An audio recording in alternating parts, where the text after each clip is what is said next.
রাজনীতিতে যখন সিংহাসনের অধিকর্তা যে কোনো কারণে মন্দ কাজ করেন, তারা প্রথমত নির্বংশ হয়ে যান। এত মর্মান্তিকভাবে তারা নির্বংশ হয়ে যান যে আপনি এখন উমাইয়া খলিফা আব্দুল মালিক কিংবা মারওয়ান ইবনে হাকাম কিংবা ইয়াজিদ, আপনি এদের কোনো বংশধর খুঁজে পাবেন না।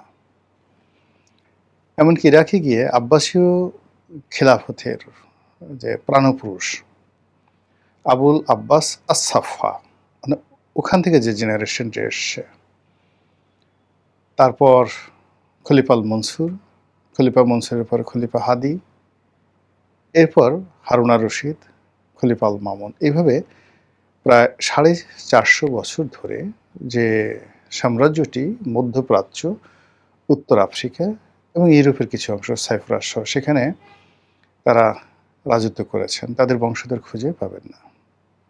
মুঘলদের একই অবস্থা, ঢাকার নবাবদের একই অবস্থা। তো এগুলো কেন হয়? কিংবা আপনি ধরুন ইখতিয়ার উদ্দিন মোহাম্মদ বিন বখতিয়ার খলজির বংশধররা কোথায় এখন? Qutbuddin Aibak, Sultan Mahmud, Genghis Khan, Hulagu Khan, তাদের বংশধররা কোথায়? এমন কেন হয়? অথবা এর বাইরে ধরুন যে আধুনিক বিশ্বে যে সকল ঘটনা ঘটেছে,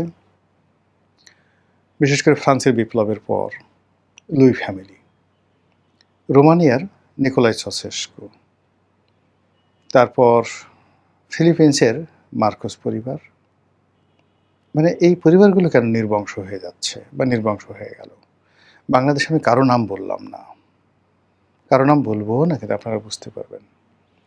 এখানে মূল ব্যাপার হলো যে যিনি শাসক হন, সেটা জমিদার হন কিংবা নবাব হন, রাজা হন কিংবা মহারাজা হন, তার উপর বিধাতার দুটো আশীর্বাদ থাকে। মহান আল্লাহর যে কুয়াত, যে শক্তি, ঐশ্বরিক শক্তি, সেটির কিয়দাংশ এই জমিনে প্রতিনিধি রূপে মানুষকে আল্লাহ রাব্বুল আলামিন দেন। তো সেই ক্ষমতাটা নিয়ে যখন কেউ জুলুম করে, অত্যাচার করে, খুন খারাপি থেকে শুরু করে মানুষের হক নষ্ট করে, তখন আরশে আজিম পর্যন্ত কাঁপতে থাকে। এবং তার প্রেক্ষিতে দেখা যাচ্ছে যে জীবদ্দশাতে অনেক শাসক, কারো কুষ্ঠ হয়, কারো প্রাসাদ ষড়যন্ত্রে সেই নিহত হন, এরপরে পরাজিত হন কেউ কেউ প্রতিপক্ষের হাতে, এবং পুরো বংশকে জ্বালিয়ে পুড়িয়ে ছারখার করে দেওয়া হয়, মারা হয়, শিরশ্ছেদ করা হয়, তারপরে লাশ আগুনে পুড়িয়ে দেওয়া হয়, জ্বলন্ত চিতায় ফেলে দেওয়া হয়। হাজার বছর ধরে এরকম ঘটনাগুলো ঘটছে রাজনীতিতে।